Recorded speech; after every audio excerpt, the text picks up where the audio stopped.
And we are back with another Black with No Cream podcast. New episode every single Sunday. I'm your host, Ben Haggerty, a.k.a. Ben Real vs. World. Today is episode 19 with my dude, Chad Fellers. Chad owns and operates a production company, Wasted Potential, based out of Los Angeles, California.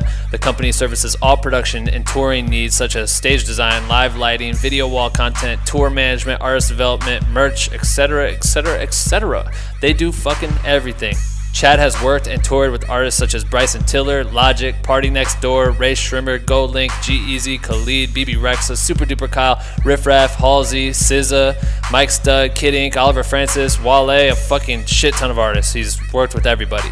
This dude definitely gets a big seat to the behind the scenes of what goes on when you're an artist, and he's worked on all levels with musicians and has basically a fuck ton of incredible insight to offer. So shout out to Chad for swinging by to record this one. I highly suggest you tune in or use a bitch. If this is your first time tuning into the podcast, you're probably wondering, what does Black with No Cream stand for? Black with No Cream is a private content creator group fueled by caffeine, or at least I take my coffee black with no cream, but you can drink or not drink whatever caffeine you fuck with and still be a part of our community. We are a private group on Facebook open to creators of all kinds, aka if you make videos, if you're a photographer, if you do marketing, management, editing, dancing, etc., etc., etc., all creators are welcome. Our private group has been growing rapidly. We have a shit ton of members working together by sharing content, asking for feedback, passing tips and tricks along to one another with the goal of pushing each other to become the best motherfucking content creators on earth. And you can join our group if you want to by going to bwnc.com/join. We would love to fucking have you. Please join.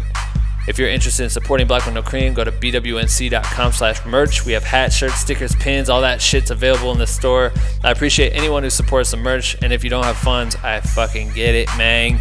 There's a way you can support. Just go to iTunes, leave me a 5-star fucking review, because that shit helps me. And after that, go to YouTube and subscribe to the channel. Black with No Cream on YouTube exists. There's videos for every single episode, so if you're into the visual element, go check it out on YouTube. Subscribe, comment, do all the bullshit that I need you to do so that we look cool. All right, that's it. Enjoy the work week. Keep creating. Make sure to tune in every single Sunday for a new Black with No Cream episode. And without further ado, I bring to you my interview with Chad in the most epic podcast intro ever created right motherfucking now. Attention. If you stop this podcast recording at any time, you will die. I don't want to die. Do you want to live? Yeah. You have 24 hours to share this podcast with 5 people or you will die. I'm kidding, you won't die. You're just weak shit for not sharing. And the winner of the best motherfucking podcast goes to Black with No Cream. What do you think? It's so fucking dumb and so fucking Ben Haggerty. I knew you would say that. Cool. We are fucking back, live in action in Hollywood, California. I'm here with my man Chad Fellers, the owner of Wasted Potential. Yes, sir. Wasted Potential. Break it down for me. So we are pretty much a collective of young creatives. We like to pretty much call ourselves just a creative company. We do a lot of different type of design work with a lot of different musicians or even companies like Red Bull or but we do everything from the goal we have is to pretty much have a manager or an artist. Obviously, you know, it's there's not enough hours in the day. It's hard. It's hard to you know, talk to 15 different guys, especially in the music industry. You have all these different branches. So we have heads of each department, and essentially the manager, musician will let us know what they need.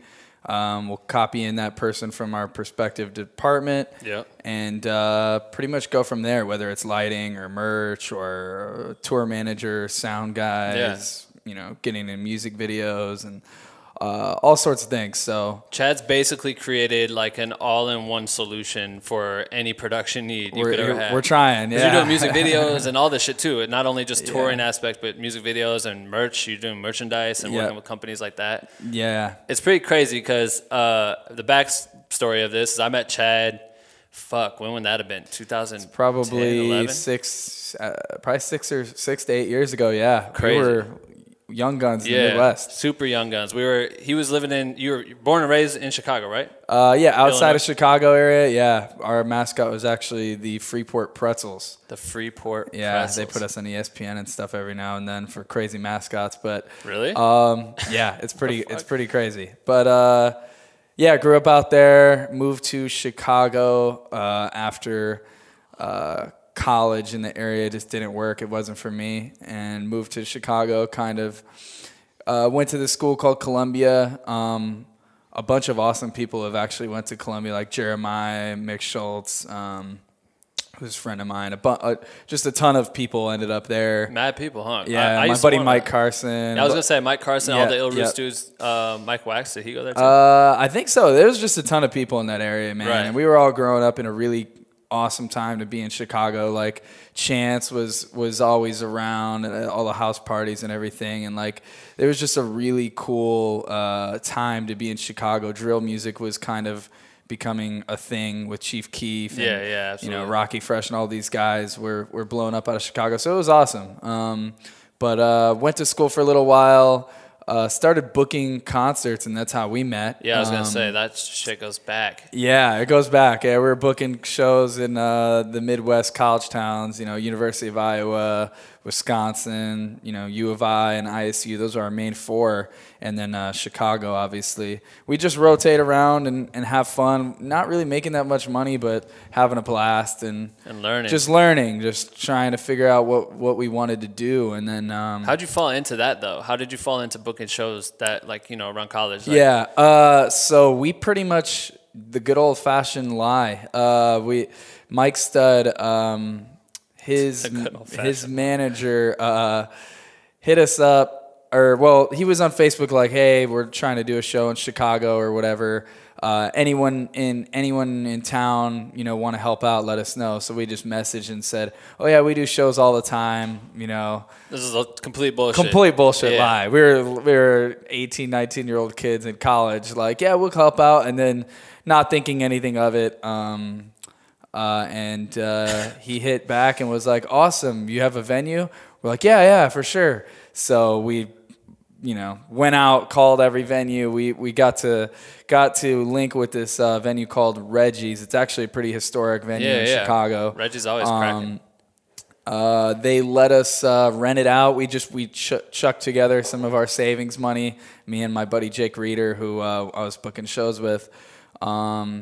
And it ended up, we did it on a day show because there was a show at night, but Mike's team needed to come in that day. So we're like, all right, we'll do a matinee show, which never even happens. But especially when you're in college. Yeah. Somehow we brought all of our friends there, and it went really well. We got close to like selling it out, and then we became good friends with Mike's team, and his manager was booking other concerts at the time.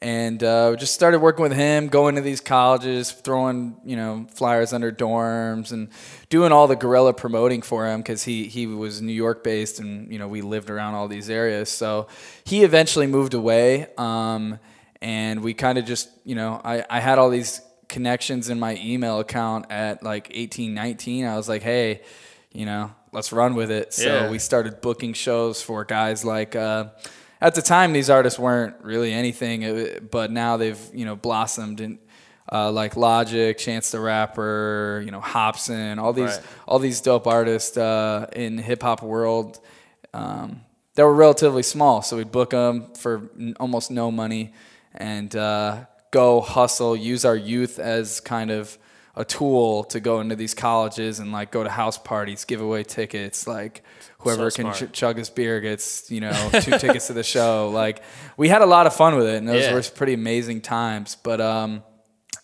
eventually got really busy with that, and I was not able to make classes and stuff like that. So dropped out, and just like any other parent would, my mom, and my parents all freaked out. They're like, "Hey, what are you doing? You're riding around in these vans in the Midwest." Like, they didn't get the big picture. Yeah. So no, there was no company name at the time. It was just us doing it. So eventually, our parents were like, "Hey, you're wasting your potential." and we didn't have a name, so we just said, hey. That's so fucking let's call hard. it that. Yeah. That's so hard. It worked out. That shit is, I fucking love stories like this because it's really crazy to put it into comparison of like how far you've come now. And you can only, I think Steve Jobs is talking about it. Basically, like, you can't really connect the dots going forward, but once you look back, like, you can really see these moments and all these dots occur that are like, whoa, that's a pivotal moment. I love that. In my career, you know what I mean? Yeah. Which is pretty cool, but going forward, like, you just have no idea. No idea. You're just going with the flow, and life works itself out. So it's pretty tight. One of the hardest challenges, one of my homies, Marcus Frisky, he was on the podcast before. He works for EA Games. He's like head of social Big fan influence. of EA. Shout out to EA. Right? A lot of EA played in my day. Hell yeah. Not any EA play in my day unless I played it and I had no idea, and then I had to like make fucking shit for them. Acting like I knew what the fuck was happening. But anyway, one challenge that he proposed to me one time was we kept talking about how, because we were on YouTube making YouTube sketches way before, at the very beginning. When if we were to do it now, it would have been massive. And he's like, yo, the one thing you have to do is it's not about to go back 5 years ago, if we would have known now what we knew then, or if we would have known now, then whatever, you get what I'm saying. Yeah. To do that and think back, like, fuck the knowledge we have, instead place it in the idea of like, what are we going to need to be doing so that we are there 5 years from now? Like, what do we need to do to place that shit? And that's one of the hardest things to do. So you're right. It's hard. It's a lot of shooting in the dark and hoping things work out. And I think that's part of the risk factor that most creators for sure. find. Yeah. And, obviously, like, you got to grind. I'm sure people have said it on this podcast many times. It's all about the grind. You got to pay your dues. At those times when I was touring in vans in the Midwest, I was making, I was losing money. I was using my savings to literally go do this just because you have a hunch of being like, hey, this might have there might be some potential in this, in the future. And it's obviously fun. The music industry is it's a fun place to work. Yeah. But it's definitely work. You're at the shows, the energy's there. Yeah, you're the energy's there. We're hanging backstage with these artists. I just played baseball in high school, and like, I would listen to, Mike Stud in that time. There was that time where he was popping, Sammy Adams, all those guys were, Asher Roth, all those guys were popping real hard, like right around when I was going to college. And it's crazy. You go from listening to him playing baseball to hanging out with him and touring with him. Right. And it was great. And those guys are still the homies. But, you get in there and like, you just really just learn and kind of, decided concerts eventually weren't going to be my thing, because to me that concert promotions is kind of a backwards deal. You would work really hard on shows and lose money because it would just be a flop. Sometimes people wouldn't show up. And those were the shows where you had to bust your ass, out handing flyers to everyone and then there were shows that were easy, like a chance show in Chicago that you would just put on sale, would sell itself out, and you'd make money by literally doing nothing. Yeah. And I didn't really like that aspect of it. I felt, when I'd work hard, I'd be like, I'm working hard to try and lose as little money as possible. Right. And so, and it's also a very cutthroat business. You got companies like Live Nation and AEG that just, once an artist starts popping, boom, they're gone. You got to find the next little guy to. So I knew that the ceiling for concert promotions, especially in Chicago, the ceiling was low. So tried to get in with, start working with actual artists, and started working with this cat Somo.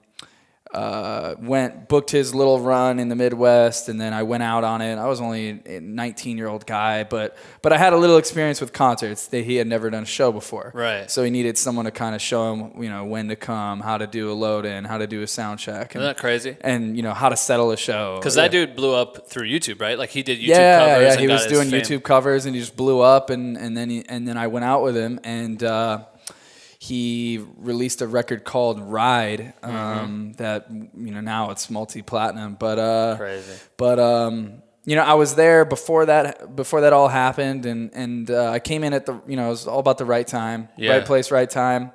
Came in and helped him out. We became friends, and then I ended up becoming his tour manager and helping out him a lot with, you know, things like music videos or graphic design. I remember we literally designed the ride cover in a Buffalo Wild Wings in like Portland or something really? like that. Yeah, we're just messing around, and we're like, oh, this is tight. He signed to a label, and we got to, I got to experience with him the first time being with an artist that is like starting to blow up, you know. And we're going and doing these radio shows with Ariana Grande and Pitbull and all these huge artists at the time. And he signed to Republic Records, which is arguably the biggest label. Yeah. So it was a really, really insane time to go from being a kid in college, dropping out, and then going on the road with someone like that within the same year. Right. And it was pretty powerful. And then, you know, you use those relationships, and you're meeting people constantly every day. Yeah. And ultimately just networking, and then you know, you find your craft in some other worlds, like you know, design, or you know, even graphic design or stage design or lighting or video walls. You just kind of start to dial up myself into a lot of those. And then, well, it's crazy how like by default you had to do that. Like, oh, we're at Buffalo Wild Wings and I need a song, and I was like, I have a computer. Yeah. We're just eating together. Like, hey, we got to do a cover for the song Ride. The label's bugging us, so we get on, you know, Photoshop, get some silk stuff going, and just like make it end it out. Yeah. What's crazy is for the audience listening, like, from my experience, I know by now, if you listen to this podcast often, like, they know I come from music and playing shows and shit. So we had the hip hop group schooled, and we were playing shows all the time. And so that's where we meet, right? And I had gotten on at the time. It was Time Flies, and Time Flies did. They were coming through on their tour, and they did like 3 shows. One in Illinois, one in Iowa City. Those one were in some Ames. amazing times, man. Yeah. So were you guys a part of? Yeah, we did all those. 3 of those. Yep. Okay, because I remember Sam from First Fleet. He booked all that shit too. Yeah, we co-pro'd those together. Those ones. So, okay. Yeah, we did those, and those. It was so funny because at the time we had a Asher Roth show at U of I and Time Flies in Iowa City on the same day. And I remember being like, it was the next day, because I remember they asked me to play that too, and I was like, we just played. Oh yeah, I think it was the next day because this is funny. Because we're college kids. I'm like, Asher Ross, like, he's the best. I want to go to that one, but we ended up having to go to Iowa City. I wasn't familiar with Time Flies, but I'm so glad I went there because it was crazy. It was probably one of the more fun shows we did. I want to break this down. So just so you understand, I didn't know who Time Flies was until these shows came. And I remember hearing about it because there's a venue called the Blue Moose in Iowa City. Yeah. It holds 500 maybe. 600 people. 600 people. They squeeze 650 in. Easy. Yeah. And so at the time, we're like, we don't know who they are. We're hip-hop. They're like this EDM hip-hop sort of thing. Mm-hmm. And it works for a lot of females love that group. And they're close friends still to this day. But at the time, we had no idea who they were. And we go and play that shit. And they end up becoming really like close homies with us right away. They were really cool. And so it was like our first experience of like really cracking a show, like understanding how to come out, how to sway an audience, and then how to convince these girls, hundreds of girls, because I think it was like 800 in Des Moines, then it was like 650 sold out in Iowa City, and like maybe a little bit bigger in Illinois. Yeah. So these were like our bigger crowds that we ever played for. Sure. And that shit was a dream. And then I remember meeting you in Iowa City, because you guys like co-collabed on it. I had no idea that was even possible back then. I was like, me either. Who do I just going talk with to? The flow. Yeah, I'm like, what the fuck happens? And then and I remember there was like a shit ton of openers booked too, and we were like support. So it was like there was all these openers, and then us, then Time Flies. And I remember the Iowa City show just being overpacked with like artists. And by the time we got up there, we're like, no one really cares. So we tried to make it as short and sweet as possible. Dog. It was so steamy, like the footage. I saw footage. It's a hot room. You couldn't see anything. It was like girls falling on stage. Time Flies came out, killed that shit. It was like ridiculous. But that was like meeting you for the first time. And understanding like what you did. And we've just stayed in touch since then. And to see how far we both came. Yeah, man, it's awesome. That's what it's all about. I love it. Like, I love just seeing the come up for all the people and there's so many Midwest people that move out here, and it's awesome. Yeah, you got Cal and all those guys. Like, it's really cool to see all of us, and social media makes it easy to keep up with each other and see what they're doing, and now it's all kind of becoming full circle. Like, I'm sure when Cal goes on tour, we'll do production, and you'll do something too. Yeah, right, it's crazy to see how all of us were doing our thing. Absolutely, we all end up out here, and eventually all work together. I like on your website, I was on there earlier, and you also have this dope ass book that you brought along. If you're watching this on YouTube, you can see the book, Waste Potential. It's got your girl made you this book. Yeah, it's pretty crazy. It's fucking nuts. It shows It shows the come up, the story. Literally, man. It's all a giant story. Some of these photos are so old. Like, you guys did a show with Aaron Carter. Yeah, that was a hit. I remember that shit. Everyone went nuts. And sold out. Oh my God, Aaron People Carter. at the time were like, Aaron Carter. And then when Yeah. we're like, trust me, it's going to sell out. This is right. That generation was going through college. That was the Aaron Carter, you know, like he was the man when we were kids. So my homie cuts his hair now. Well, out here. Yeah. What the fuck? That's a gig. Yeah. It's fucking crazy. I'm just like, okay. But what's dope is I read on your site, is your kind of definition of what wasted potential is. I know you said it sort of earlier, but the name wasted potential derives from our team's attempt to be successful in today's society. Many people believe that we are wasting our potential by pursuing our dreams and expanding our careers on creativity and the arts rather than education and degrees. Goddamn. We have decided to build off of the negativity by naming our company Wasted Potential. We are here to set an example for others by pursue their passion and to live the life that they love, show them that you're wasted potential, and prove them wrong. So it's like, heck yeah. Fucking, I love that shit. Yeah, man. That's what it's all about. And it's all happened organically. Like, we just didn't have a name. And me and Jake were in our dorm room just, thinking of stuff, and we're drawing out, and then the logo came about, and it's pretty cool. And I love the logo. Yeah. The logo's super hard. So who's all involved right now? Or I guess starting out, who was involved? It's you and your homie Jake. Who's Jake? Yeah, so I know this Jake's name. my homie. Now he kind of branched and just does his own graphic design thing in the Midwest. But we worked together on the concert promotion stuff. He would make a lot of custom flyers, and we'd go to these colleges and just give away tickets, and have a blast. Yeah. But he still lives in Chicago. I'm trying to get him to move out here, but. Hopefully down the road, we want to start working with a lot of artists and just from the ground up and just design their album art and help them on the tour management side and just management overall. So I think when that becomes a thing, Jake will definitely get back involved more with the company. But right now it's myself. I own Wasted Potential, and then we have heads of each kind of each department. What are all the departments right now that you got to kind of? Yeah. So right now we got. I know you broke it down for me. Yeah, I got it right here. There's like mad departments. There's probably about 10 departments. Yeah. So we got like tour management and production management. That's going to be that's a big department for us. We have stage design, live lighting, live sound. You got live video walls and making actual content for the walls that these artists need. Clothing and merchandise, which I think is going to end up being a pretty big one. Music videos, artwork, like I was saying, and photography. Just doing photo shoots with these artists as well, and just overall just help managing an artist's career. Like literally everything. Letting their vision come to life, and and just making cool shit. Fucking yeah, for sure. Well, on the clothing side of it, like what has been your experience since the jump, and then what are your goals and your hopes right now for for sure. So the clothing used to be one thing that's been going for us for sure as a company has just been the logo is aesthetically, it's just interesting. It's just a squiggle face thing that's just created with a Sharpie, but we used to just make these T-shirts ourselves in dorm rooms and bring them to concerts, and we'd give a couple to these artists. I remember, I think it was either Chance or King Louie wore it on stage to one of our shows, and then all these college kids at our school started to just buy them. We'd sell them for like $20 or something. Yeah. Make them literally like in a dorm room with we bought like a $500 self print type of thing. Whatever. Yeah, it was funny. But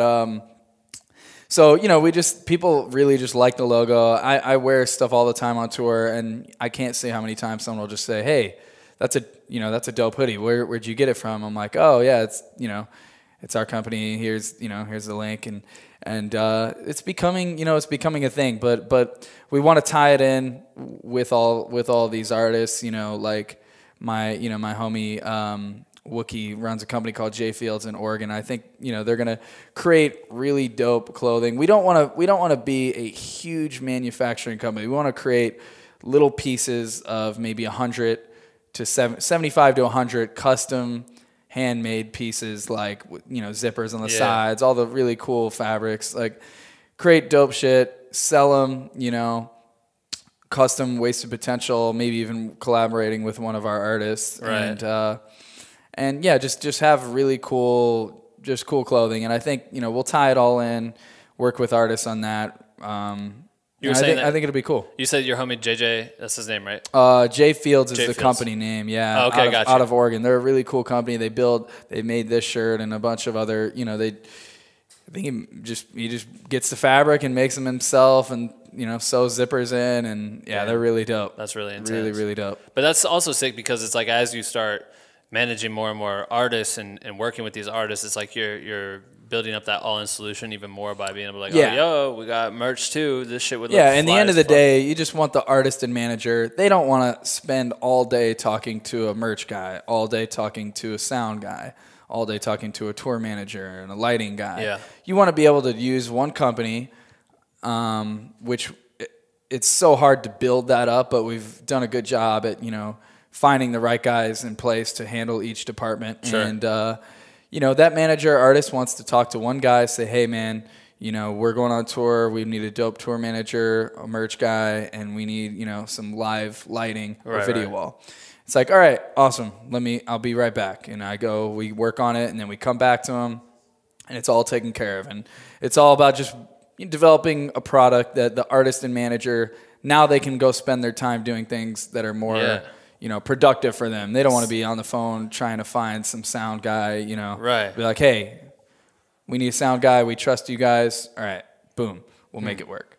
So that's the goal, is just allowing them to do what they want to do, which is, frees up more of their time and can make more moves. No, it makes too much sense. And I think you cracked the code very well because the amount of people that you fucking have worked with is ridiculous. Yeah, it's blossomed pretty hard in the last year or so, yeah. Let's loop back to you talked about working with, you have Somo who starts cracking. He's a YouTuber, now he's making his own music. And which is funny because I remember him also coming to Iowa. Yeah, same venue, You were there, right? Yep. So I was there, my homie Paul Wheathins, shout out to Paul. Yeah. He was shooting some shit for them back then. It was like his first night on tour with them. Yeah, that Iowa City was actually the first ever show he did.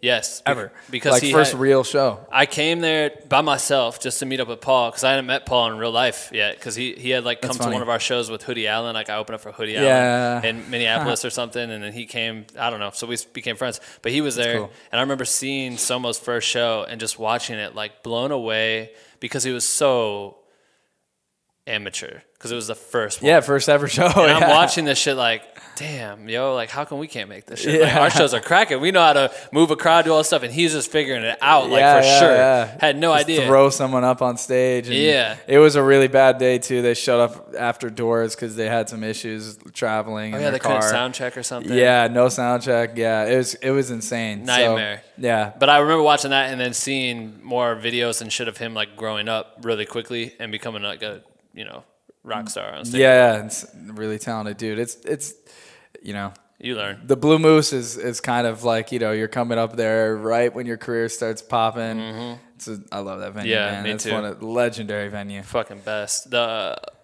You work with him, that turns into, how many tours did you end up doing? Yeah, we did a lot together, probably upwards now of 10 or so. Yeah. So all U.S. based? Or? Yeah, he hasn't done an international tour yet. Really? No. But we started, we worked together a lot, and then I still tour manage him, tour direct him. I don't go on the road with him just because there's so much other things going on with the company. I have to kind of, be back. You probably know it's hard as hell to get stuff done on the road. No, for sure. It's a fucking nightmare. But yeah, we started doing stuff with him, networked, met all these people. Eventually, he needed lighting, but we couldn't afford to bring out a lighting director. So started working with my buddy Lee, and we created this automated system. So I pretty much just set up the lights. I knew nothing about it. I just set them up, connect them all, and hope that they would, turn on and all run. And it was really fun. And eventually, it excited me, and I became passionate about that field. So started to learn lighting, learn how to program, design, all sorts of stuff, and eventually started doing that for Somo and using my relationships that I networked on these huge radio runs, doing arena shows with like all these huge superstars, and just utilize those relationships and like, hey, I do lighting now as well, or, tour management or whatever you guys need, let me know. And then it just kind of started all just coming up. We got guys like Kalen and Miles and Jake Miller, who's a good friend, and just more and more artists started popping up. And then before I knew it, I ended up out with Logic, which was that was a big moment for me, because it got me into. I started doing a lot of video wall stuff, and also it's just touring with another artist who's just starting to explode. Right. This was probably 2 or 3 years ago. And he's an amazing dude. One of the more amazing guys I've met, and not even in the industry, just in general. Right. Great human being. Yeah. Well, before we get to that, because that sparks from your video wall and lighting expertise, right? Is that kind of how that? Yeah, for sure. That just knew. I was teaching. It's just like a lot of other software. You just have to spend time with it, teach yourself. Because there's no. The main thing in the music industry is there's no school for it. You have to learn. There's schools for it, but you're not going to learn hands-on. You got to go to shows. You got to mess up. You got to learn from your mistakes, and and you ultimately have to teach yourself a lot of things in this industry, and that's kind of right when I was coming into that. I was already on a lot of tours. So I started to gain some knowledge in some fields, and landed that one, and then I was with him for like 2 years, a year or two straight. That's crazy. He was touring hardcore. Would you say that that working with Somo and starting to fuck with the lights, and you're just piecing it together, do you think the thing that hooked you into, because you could have just stayed tour managing, right? For sure. I could have stayed tour managing, but it was one of those things, like doing it interested me, and also someone had to do it, because we're on tour. It's not an arena tour. We're riding around in one bus, with maybe 8 to 10 dudes who all have their own roles. So I was like, hey, I'll try it out. And went out. It worked out successfully. And then, you just kind of slowly teach yourself more and more and more. And do you think that comes from like the interest? Obviously, someone had to do it, and you didn't have to. But would you say it was a reaction of seeing people see your shit, like the way you made the stage glow? For sure. Yeah. What was that like? Do you remember like a first time experiencing something where you're like, the first time I actually got to like program and like because initially with Somo, I'm just setting these lights up. Someone else did the programming. Okay, I'm just there making, but it's still, you get a really good feeling out of setting something up and then seeing it. People enjoy it all live. Yeah, that was definitely it. I've always because when we were doing just concert promotions, I would make the concert flyers.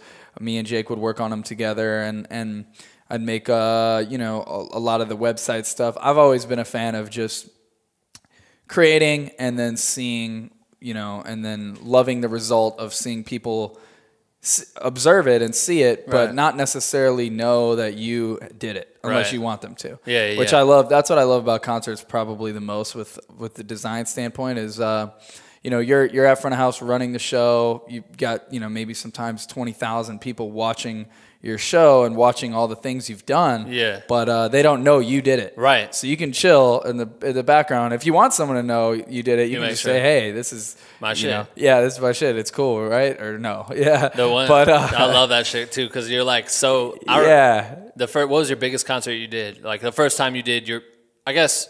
You always keep trumping your shit, but what was like the first big show? The first big show, I think we did a show in, it was me, Somo.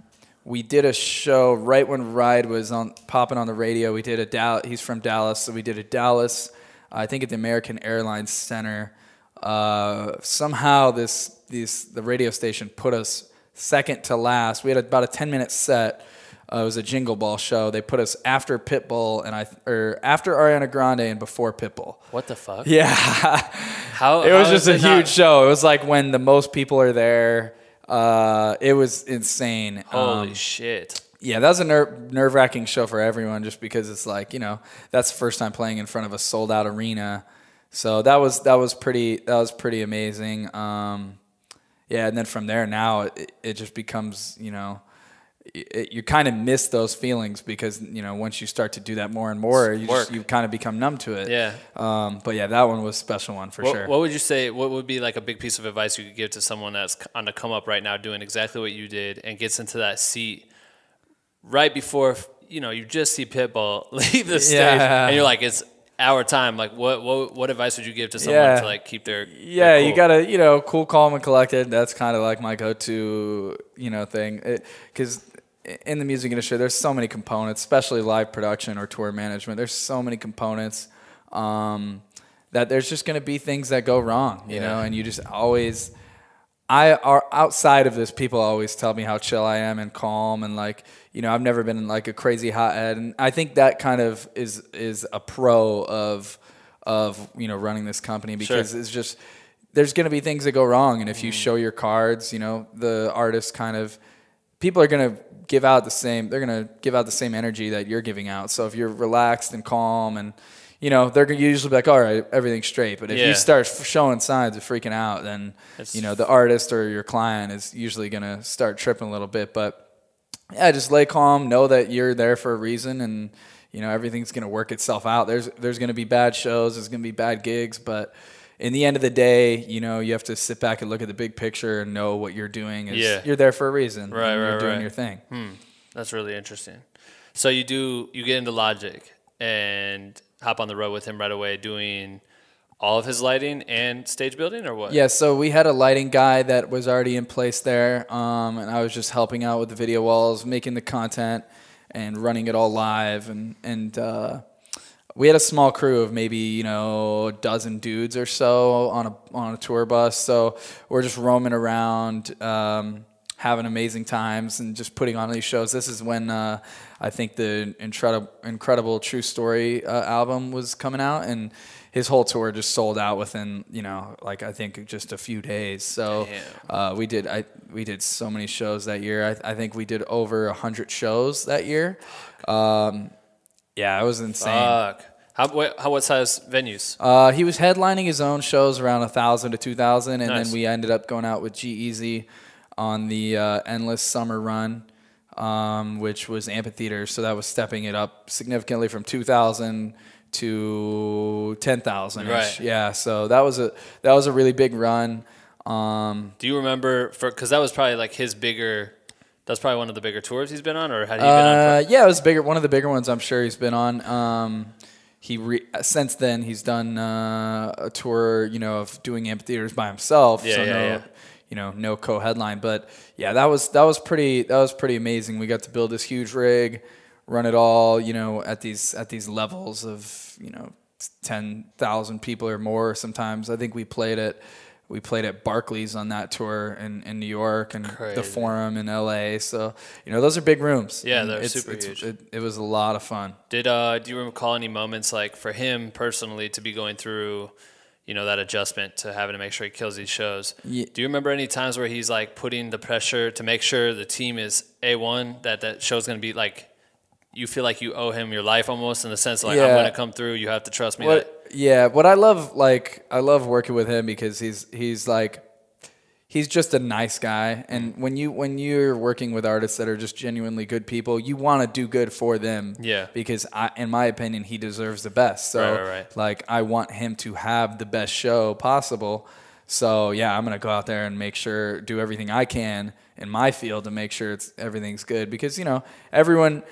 A show, one guy can have a bad show in one field, but if everyone else picks him up, it could be, generally a pretty good show. So For sure. that's what I love about it. It's a team, team effort. Everyone has their own role. Mm-hmm. Everyone just kill your own role, and the show will be great in the end. But yeah, like him just being a good person, he didn't have to say anything. Like him just being a good dude, being a good friend, like makes you want to go out and kill it for him. Right.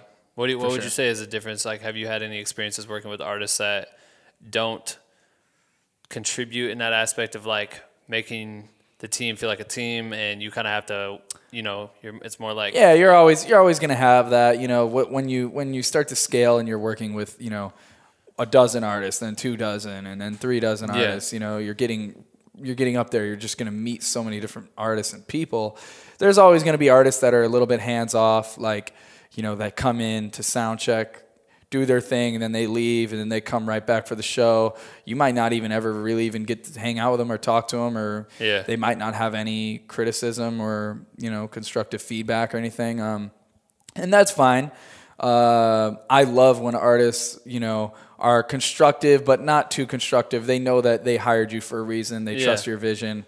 They'll let you do your thing. But they still want to work with you and collaborate and make it as good as possible. Right. I love those environments. But yeah, there's always going to be situations where certain artists are a little hands off, and you have to respect that. It's probably just them. That's just the way they roll. So and some might even be in the element where like they just assume that this is all supposed to be taken care of, and they don't even understand that. Definitely. I think I've seen a lot of artists could have probably worked with their team more and got a better show out of it, but they just probably have no idea that. That sometimes they just don't even know. Ignorance is bliss. Like you just show up to sound check. All right, maybe it's probably a bad thing if I go talk to my, video or lighting guy or sound guy, but we always welcome it. It's gonna happen. That type of stuff happens for sure. All right, so were you with Logic at Lollapalooza like 2 years ago? No, that would have been right before we started working together, because he did Lala in August, and I think we started working together in September, October. I got you. I saw him that was like my first time seeing him perform ever. Yeah, that show was crazy. It was wild. It was a big stage. So you go from working with Logic, you do that you're still working with him to this day, or what's the deal? Yeah, hopefully his next tour we'll be able to do something together. It probably isn't going to tour for a little while. He's been going crazy for the last couple years, so I think I don't know of any tours going on anytime soon. But he were you with him for what the fuck was that big ass? Where his last single that he played was that MTV Music Video Awards? Did you have anything? He did the Grammys and the VMAs. No, I wasn't involved with any of that on those ones. How's that work? The VMAs and Grammys and stuff like that. Bryson Tiller performed on that too. We've been out with him the last year, but they usually have their. Usually on those, and a lot of late night things, like you can't. If you're on the production side of it, usually you can't touch anything. It's you can give input and say, hey, we want it to look like this, but usually they have a guy that's contracted through the company to take care of it. Yeah. Once it gets TV involvement, usually they're pretty strict about not letting you put your hands on too many things, just for risk purposes, I guess. Super interesting. You go from Logic straight into Bryson? Is that what happened? Yeah, I think it went right into that. Bryson Tiller was going out with The Weeknd about almost exactly a year ago. Yep. And I just got that call and started working on that with Mike Carson. Mm-hmm. And he's a crazy talented stage designer, visual guy. So came in, did the lighting for that, and he was doing the visuals. And it was a great time, and I got really close to that team. Bryson's a really great dude. Him and Logic are friends, and they're kind of like the same guys. They're really chill, laid back, just friendly. Keep to themselves type shit. Yeah. They're big family guys. But So we went out on that, and then we were at the Weekend for a while, and then I had already been doing Rae Sremmurd stuff, so went out with them in the summertime, and then back with Bryson in the late summer for his headlining run. So it all just kind of strung together. But yeah, it was a crazy year on the road. You know Mike then? Mike, he did Rae Sremmurd's all their Yeah, time. Mike Brooks. Yeah. Brooks is a man. He did all Q shit too. Yeah. We're homies now. Yeah. Small world, huh? Yep. Fucking crazy. We were talking about that before the show started, before we started recording, but like how small this industry is, and I love what you said of just being like a good person, and this shit will go a long way because it's so key, man. Even when there's going to be times where you have disagreements, or you think something should go one way and someone else thinks it should go another, but you have to both realize that you're in a very small industry. You don't want to, I just try and I'm just working with the artists, trying to create their vision come to life the best possible way, and don't piss too many people off, because you never know what someone's going to be at in a year or 5 years or even in a few months. So let's go through. I got the list pulled up here, but you got Logic, Bryson, you did Somo, you just did Party Next Door recently. How long was that run? They're actually out right now. They're in Amsterdam. There's probably a show literally going on right now because they're 8 or 9 hours ahead of us. So interesting. It's awesome, man. Just through one artist, you link with another manager, or through social media or whatever. And I've been working with a lot of really good people. So at this point, your company is growing so much. You said you have like 10 dudes underneath you right now? Yeah. I think altogether, Wasted Potential, we've got about probably a dozen or so dudes that work all the time on all the gigs we do, and like they're all amazing guys. We're all just young, hungry guys that just are passionate about whatever field we're working in. Yeah. And so as of right now, a lot of what I've been doing is going out to the tour. There might be an artist or two that I actually tour with physically, but a lot of artists that I've been working with, I'll work directly with them and go out to rehearsals, make sure everything's great, and then we'll have either our tour manager or LD or video guy or whoever, or sound guy or whoever it may be, go out on tour with that actual artist, execute it, make sure it goes really well, kind of become part of that family with the artist, and then and I'll pop back to LA. Start working on another thing. That's just the way that you can scale, because obviously you wouldn't be able. You can only be in one place at a time, can't tour with all these guys. So how helpful was it for you when you started making that adjustment and start finding dudes that you trust? Oh, for sure, it's incredibly difficult. Incredibly difficult. It's probably the hardest thing to do, is delegate and find good people to pretty much handle things that you trust. Yeah.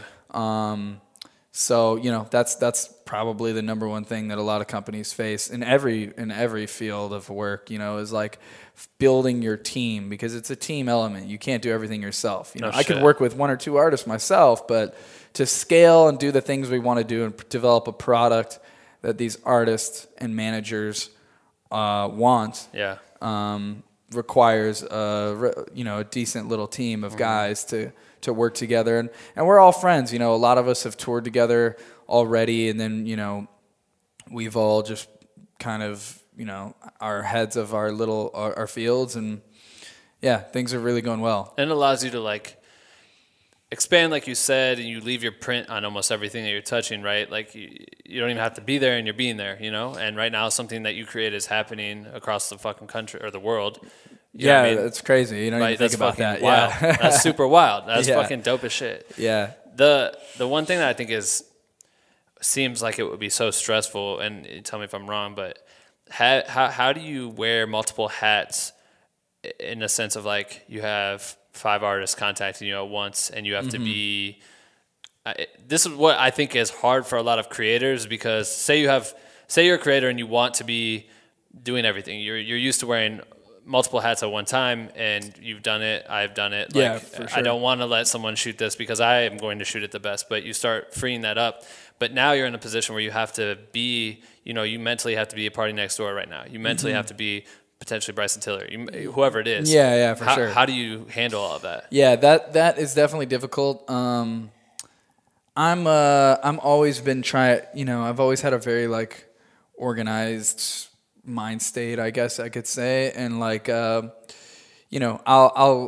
pretty good at keying myself into certain projects, like timing myself out. I use tons of notes and everything like that, and just knowing, all right, I'm gonna wake up today, and by the end of today, I need to get this done for Bryson, or this done for Party Next Door, or Rae Sremmurd, or whoever it may be. Right.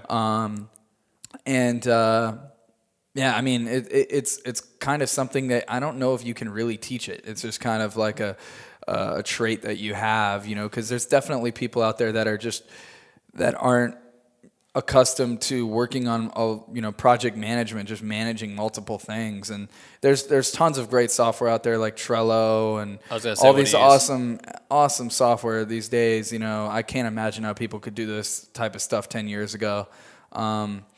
Yeah, just working with that type of stuff, being really organized, and just being on the ball with your emails and your phone calls and everything like that, because in the end of the day, like, when I wake up, it doesn't feel like I'm working. You're just doing something that you're doing and that you just need to do. You just wake up. I'm just like, all right, time to get started. I got to program this show or hop on this call with this manager or whoever. And it's awesome, and the thing that you sign up for with this is there's no off time. I might be on vacation in Iceland or something, but be working on a rendering for Khalid or some random artist, and like sometimes it's not ideal. You want to just go out and just chill, right? But it's what you sign up for in this industry. It's a 24-hour job day. I actually got a call this morning at 4 something from my guy on Party Next Door. Fortunately, I keep my phone on loud, and I woke up and answered a question. Just a simple little 10-minute call, but it helped him out a lot.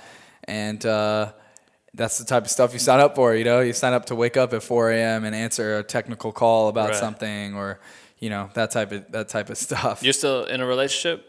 What's up? Are you still in a relationship right now? Yeah. So how do you balance? Because it's a struggle. Me and my girl, it's like, oh, for sure, it's a struggle. We work 24 hours a day. It's not fucking easy for a lot of people. It takes like a certain set of But how do you balance that shit? It definitely takes a certain sense of agreement on both ends. She knows what she's signing up for, and she also runs a business herself.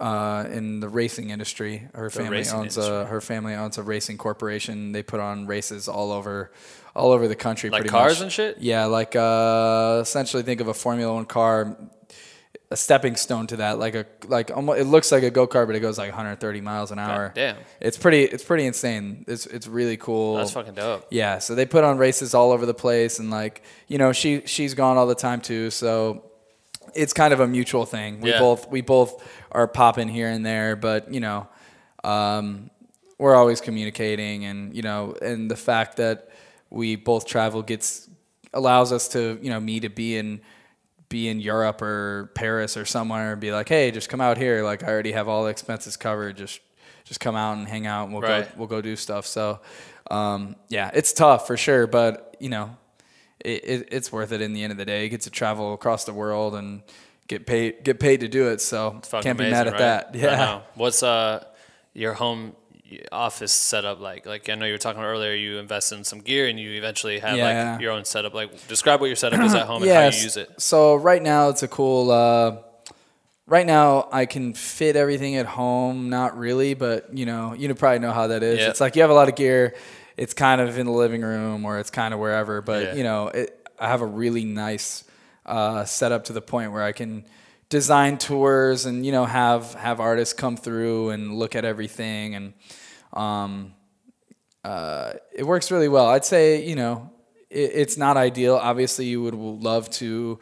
We'll probably look into getting an office space in the next 2 or 3 years, but you want to hold out as long as possible because.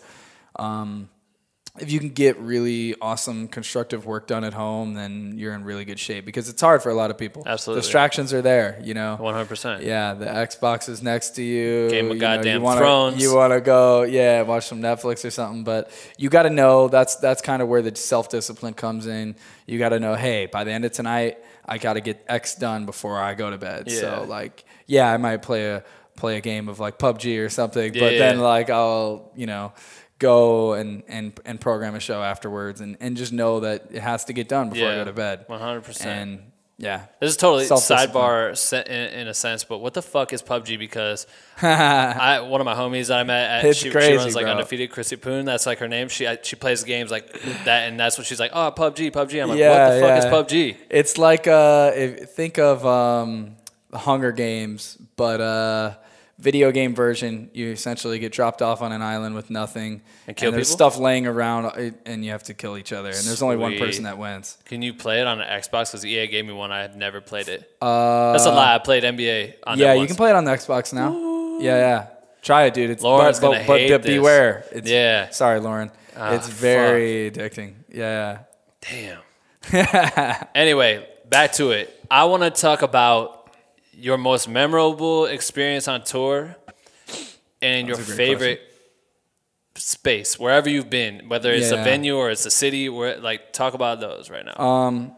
So as far as some memorable moments on tour, there's so many good ones, especially at the beginning with Somo. I remember it's been, most of it's hectic, and that's kind of, as a tour manager, that's where you get paid for those moments of just like, holy shit, what the hell? Yeah. So there was a time we had a show. I think we were coming from Chicago to Louisville, Kentucky, and it was a team of us in a big van, essentially a Sprinter van or something, a 15-passenger van.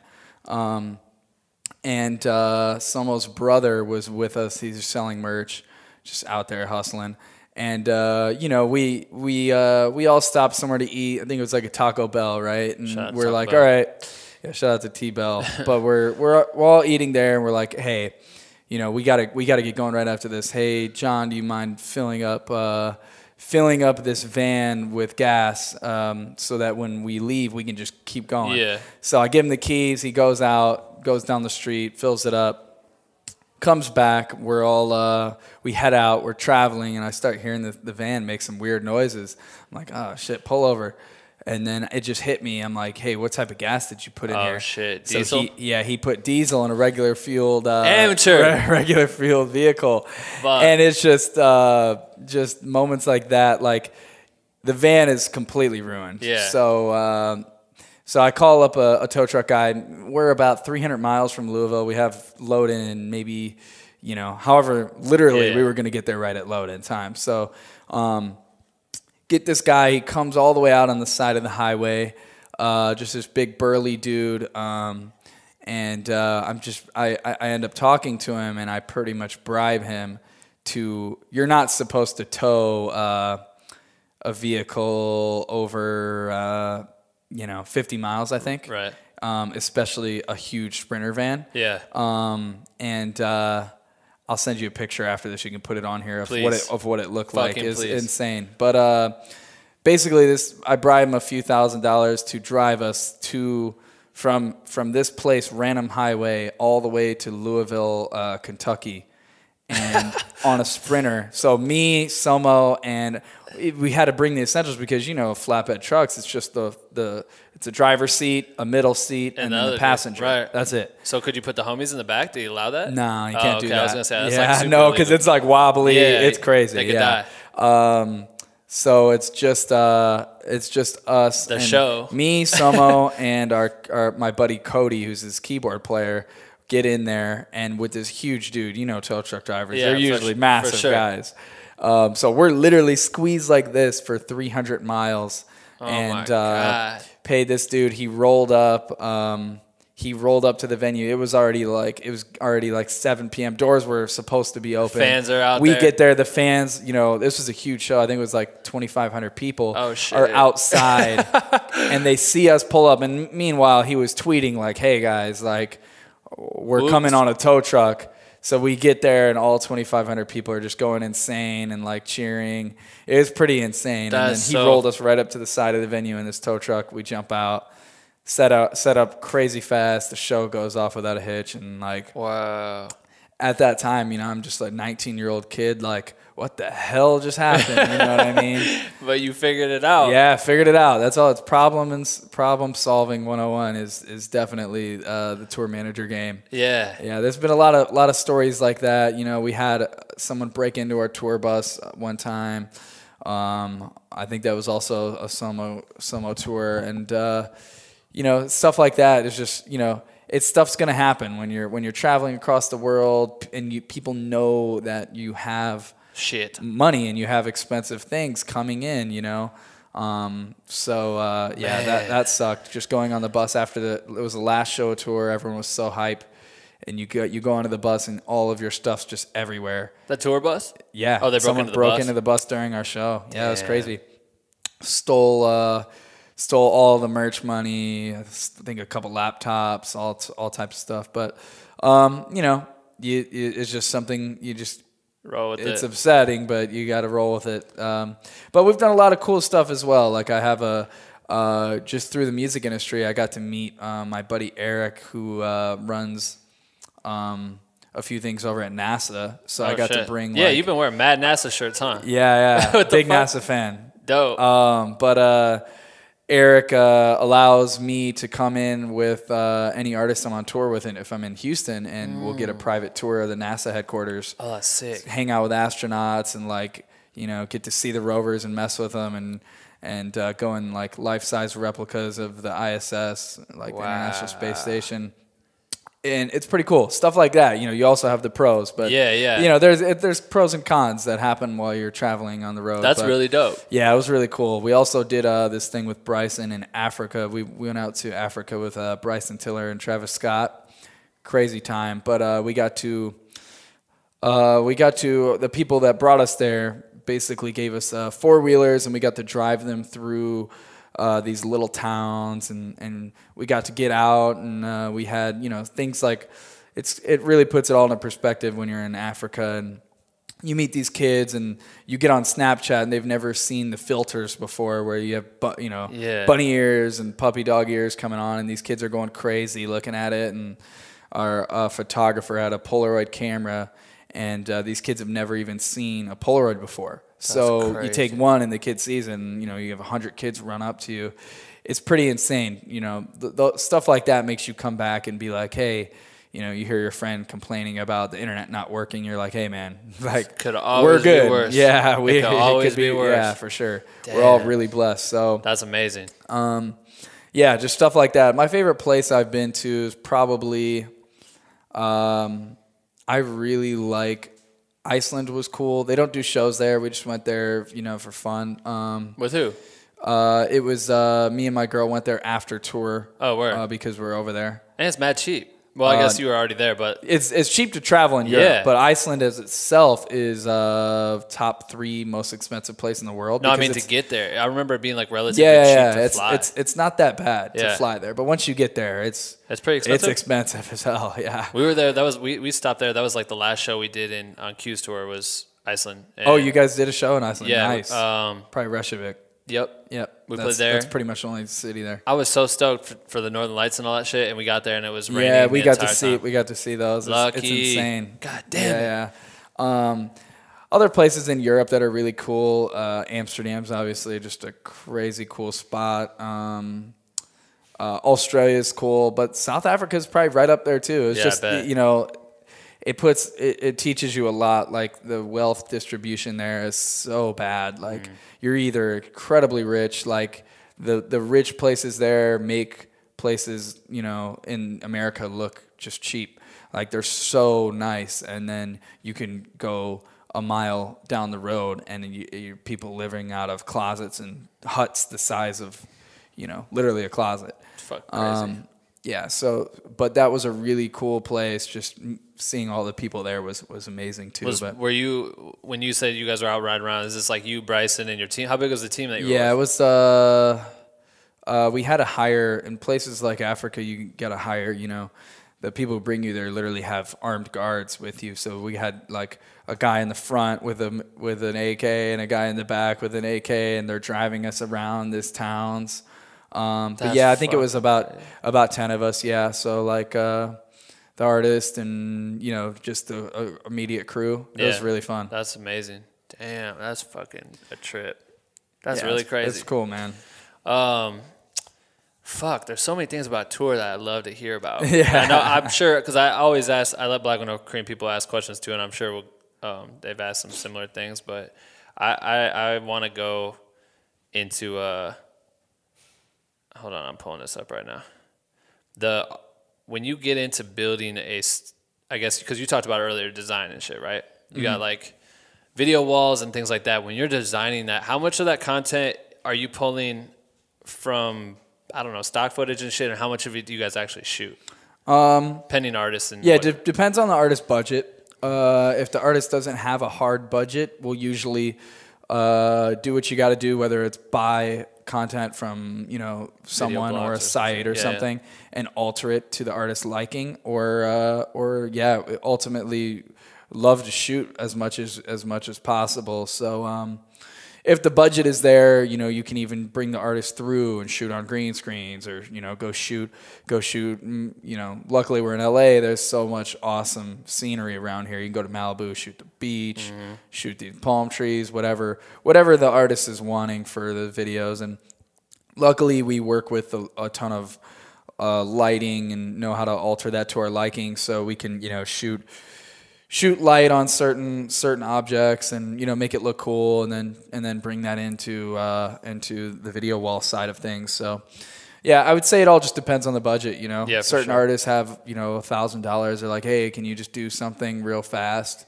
Like the other day when we did, literally came off the flight with Party Next Door back from Dublin rehearsals, got off the plane, and me and my buddy Adrian were making content for Jimmy Kimmel on the cab ride to Jimmy Kimmel, because it's just, you know, that's just how it was. It was a crazy last minute thing, but Cheat Codes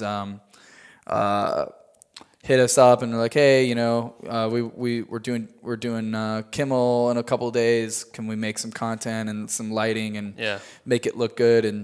And yeah, it all worked out great. But I think I got there 30 minutes or so before filming. God damn. So yeah, it was stressful, but, you know, calm and collected. You get there, I'm like, hey guys, don't worry. I've done this before. We're going to be fine.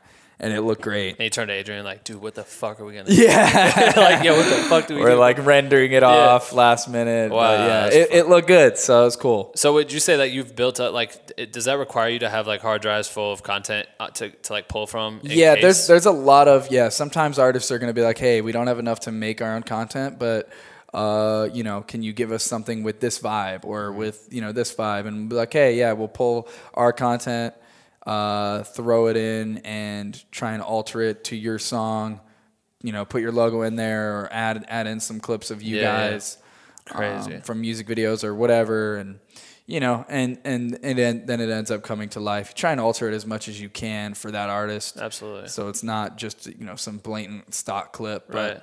But, yeah, a lot of times that's what will end up happening, especially on the last minute gigs. But for full-fledged touring, usually there's a budget in place. Like, hey, we have this budget to shoot content, to customly make it, you know, in After Effects and stuff like that. And that's when it gets really fun, sure. What's been one of the bigger budgets that you've played with? You don't even have to say the artist, but like, does it become a scary amount of money that you're nervous almost to come through? Yeah, as far as like the budget for I mean, you can budget. What's perspective, I guess? Yeah, perspective. You know, like if you're running a smaller tour, like a House of Blues type tour, maybe if you have video walls, maybe you have a budget. Sometimes the budget can be from $3 to $10 grand. But once you get to bigger levels of doing, you know, amphitheaters or arenas, you can have a content budget of over 20 grand. You know, I've even seen budgets of, you know, 50 grand or more if it's a long world tour type of deal. So when it gets to that level, yeah, you're messing with a lot of money. So for sure. So you got to make sure that the artist is happy with it, and you'll be showing them, throughout the creation process. You send them videos or send the manager, a little loop of it or something, and make sure they're messing with it. Otherwise, you don't want to get to a rehearsal a week before tour and be like, what the hell is this? Yeah. This is what I spent my money on? God damn. Yeah, even though you might think it's dope, Right. sometimes the artist has a different vision. So Yeah, man. gotta And then respect it. sometimes people need to just see the shit. yeah, to know. and on a huge arena stage. Sometimes it looks really cool on your laptop, but you put it on a video wall, a huge, 100-foot video wall or something. You're like, I don't know, man. This doesn't look as good. Right. Yeah. Super interesting. The Black with No Cream dudes, I posted just this morning that you were going to be here, so I tried to get a couple questions for you. From them. But let's start out here. You don't have to take forever to answer these. You can, at your own pace, whatever you think is cool. But Noah Yeager, he says, wow, because I just told him about like what you do. Wow. It must be hard to pick. It must be hard to pick with so many good acts to choose from, but which would you say was your favorite visually? The picture above of Bryson Tiller, I used the one with him up like the big square wall. But he said the picture of that and other photos from the tour have always looked really cool to me. Also, you seem to have a hand in everything at your company. Which aspect is most inspiring to you? Oh, that's a great question. Yeah. Yeah, working with Mike Carson on the Bryson Tiller stuff was so fun. He's a great dude. We're both just really chill guys. Like creating that was really fun. That one looked insane. He did all the visuals and stuff, and we programmed all the lighting for that one. The Party Next Door tour that we just did looks really, really tight. I'm really happy with how that came out, and so are they. But yeah, there's just been so many tours. I've always loved working with Logic too. But that Bryson tour we just did in the U.S., playing at arenas and stuff, was really, that was a really great looking tour, really clean show, and the band crushes it too. So I'd probably say that was one of my favorite ones aesthetically thus far. Yeah, cool. Yeah. Do you know Rolex then? Yeah, Rolex is tight. Yeah, she's dope. Huh? Yep. I met her Great photographer. a while back, and it was like she just did Bryson's first tour, and she was shooting it, and she shot some video, and the label wanted him to have like a tour visual. Yeah. So I started editing some of that. Now they're like practically family. Yeah. But yeah, for sure. She was like, it's crazy. Like I just did a random photo shoot with them. I didn't even know what I was doing, and now I'm like this person, and I'm like, that's I gotta get her on this shit. I gotta reach out to her. I don't even know if she remembers who I was. But she had like all this footage and like didn't know what to do with the edit, so I was like, came up with something, but the label, he was like fighting them. He's like, I just don't really want videos. Yeah. So He's super particular. Yeah. Also, another fun fact, because I talk about this in my house all the time, at my homie Craig's house, Bryson used to like stay there sometimes. Before I moved to LA, this is where I lived, like a mad artist and shit. He used to like be there, I guess. I think there was an Asher Roth video shoot that we were doing at the house, and damn, when was that? But he must have been there and like was just chilling in a room, and the whole video shoot's happening. He's like, like, just chilling. I don't know. That was the connection. That's funny. Anyway, there's the answer to that. Oh yeah, what's most inspiring to you for the aspect of your? Like which branch? I personally really like the stage design, lighting, lasers type of deal. And then also getting into like the music video direction stuff that we're gonna do this year. Yeah, those fields all inspire me. Like I'm not the best with sound and stuff like that, so I'll leave a lot of that type of stuff, and I'm not the most passionate about tour management. So a lot of that stuff, I'll have my guys, and you got to rely on them to just crush it. Yeah. Because I might not be involved in a certain project as much. So yeah, but the more of live production branches are definitely the ones that I enjoy the most, I would say. Right, that's dope. Taylor Marie, she says, how do you pick what video wall, theme, lighting, etc. for a show, and what's the worst technical difficulty that has happened during a show, if any? Yeah, so we aesthetically, you just listen to the music a lot, and I've noticed myself kind of becoming. I've always been proud of being like really hip to like what is popping, like musically. because part of this business is also being kind of like an A&R, knowing who's on the come up and stuff like that. But the more projects you work on, you just listen to that artist so much in the span of a couple weeks. Like I've been listening to Party Next Door and my buddy Quinn 92 and someone, all these tours we have going on right now for the past few weeks, because it's what you're trying to get inspiration from the music. So I've noticed myself kind of not knowing some of these artists that are, at least knowing of the artist, but not listening to the music of artists like that are starting to pop off, which is really funny. But usually you'll just listen to the music a lot, realize like have a vibe for a certain thing, bring it to the artist, talk with them or the manager, and just create a whole set list. Sometimes you want to tell a story of the set, have different moods, have different color schemes for each part of the set. How much of that is would you say, like in the music video world, you're constantly creating like pitch decks and trying to get treatments picked up, right? So if an artist comes to you and they kind of give you a general idea of like, hey, we want a lot of red, and what can this look like? Are you putting together like 3D images, or like showing them like what this shit could look like? As far as a lot of the times we'll do 3D renderings, and that's just combining tons of different software, probably 5 or 6 different software programs. Just to pitch this is before. It matters on the client. If it's a smaller budget client, you're usually not going to take 10 hours to create a whole rendering and a whole process. But if it's a bigger tour, amphitheaters or arenas, usually you're going to want to do a pretty good, they're going to want to know what it's going to look like before it comes to life. Sure. Especially if they don't necessarily know you, or have worked with you that much in the past. Right. So on that type of stuff, we'll definitely, create a whole thing. And yeah, sometimes they'll have an idea of like, hey, we don't want to use yellow at all. And we don't, we want this part of the set to be this color, but for the rest of it, we trust whatever you think. Sometimes it's the whole thing. Like sometimes it's literally just whatever you guys think, and then sometimes it's, me and the artist will sit down with the set list. Hey, this color, this song, blue, cloudy vibes or something, this song, that color. So it all just depends on the artist. That's kind of one fun thing that's, it's kind of fun. Every artist works differently. Every team works differently, but eventually you learn how that team works, how that artist works, and you go from there. And sometimes you can give them a little bit of advice, like, "Hey, on this camp, we do it like this," and they're like, "Oh, that's tight. Let's do it like that." Right, you know right. What I mean? True. You kind of pick and choose, and that's dope. Yeah. My homie Brazil, he says, what is your business model internally? As in, do you have full-time employees or do you crew up per project? Also, who or what do you see as the next major disruptors of the stage touring industry? So for the first part of the question, it was, do you crew? Yeah, like what's your business model? Do you crew up per project, or do you have like full-time employees? So yeah, usually per project mostly, because you'll have, for a gig that needs it needs a video guy and a lighting guy. Mm-hmm. I'll reach out to the head of our lighting department, say, hey, we need someone for this project. Who do you think would be good? We'll talk about it, or maybe I already have someone in mind.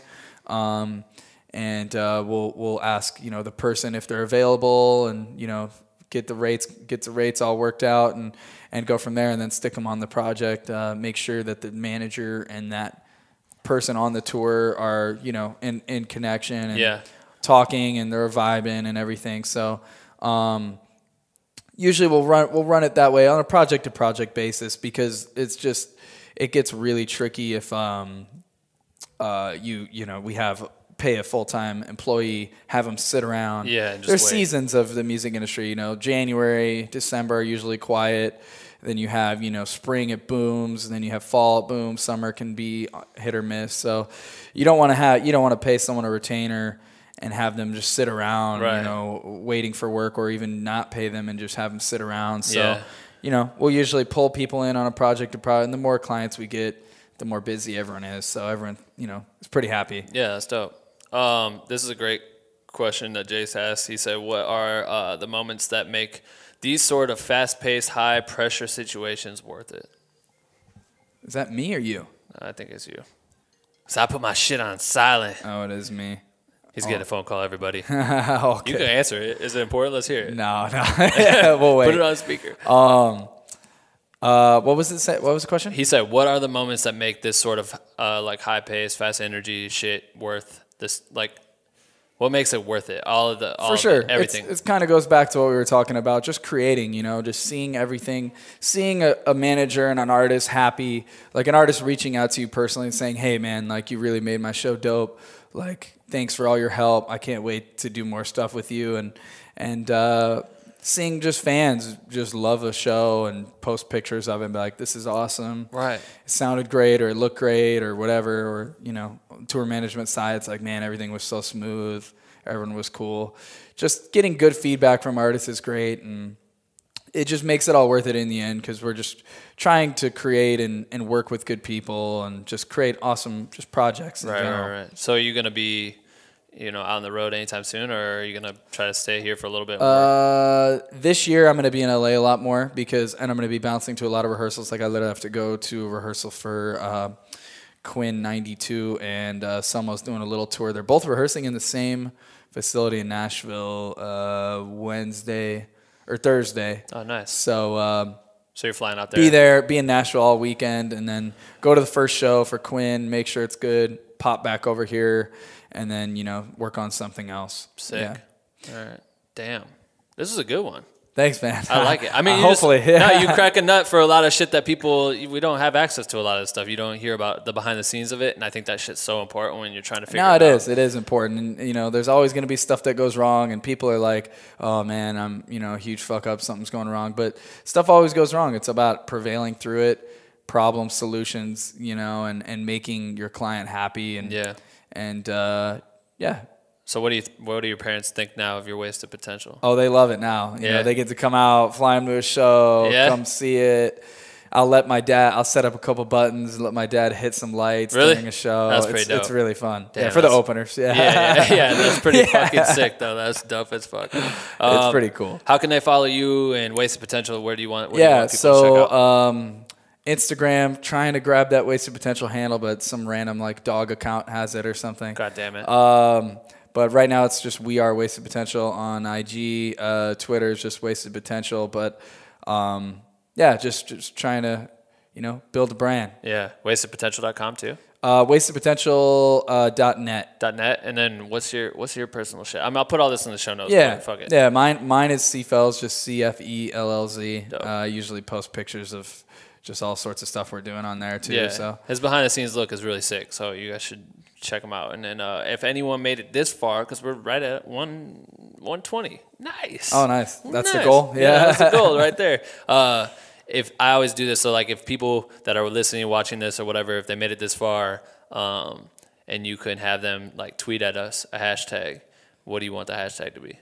Just so we know that they made it this far. Yeah, hashtag Wasted Potential, man. Ooh. Yeah. All right, dope. All right, cool. I appreciate having you on the shit, and yeah, man. For sure. Travel safe and all that. Heck yeah, man. All right, I appreciate it, dog. Thank you. Yep. Bye. That's it for episode 19 with Chad Fellers. Thank you for tuning in and listening. Make sure to follow Chad on Instagram and get a behind-the-scenes look of life on the road. I've shared links to his information in the show notes, so you can find all that shit at blackwindowcream.com/podcast. Leave a review on iTunes and let me know what you loved about this interview. If you're interested in joining Black Window Cream's private group for creators, visit BWNC.com/join. And last but not least, buy some fucking ill-ass Black Window Cream merch because that shit helps me keep this thing alive. All right, I appreciate you. Subscribe to Black Window Cream. New episode every single Sunday. See ya next week, you bitch.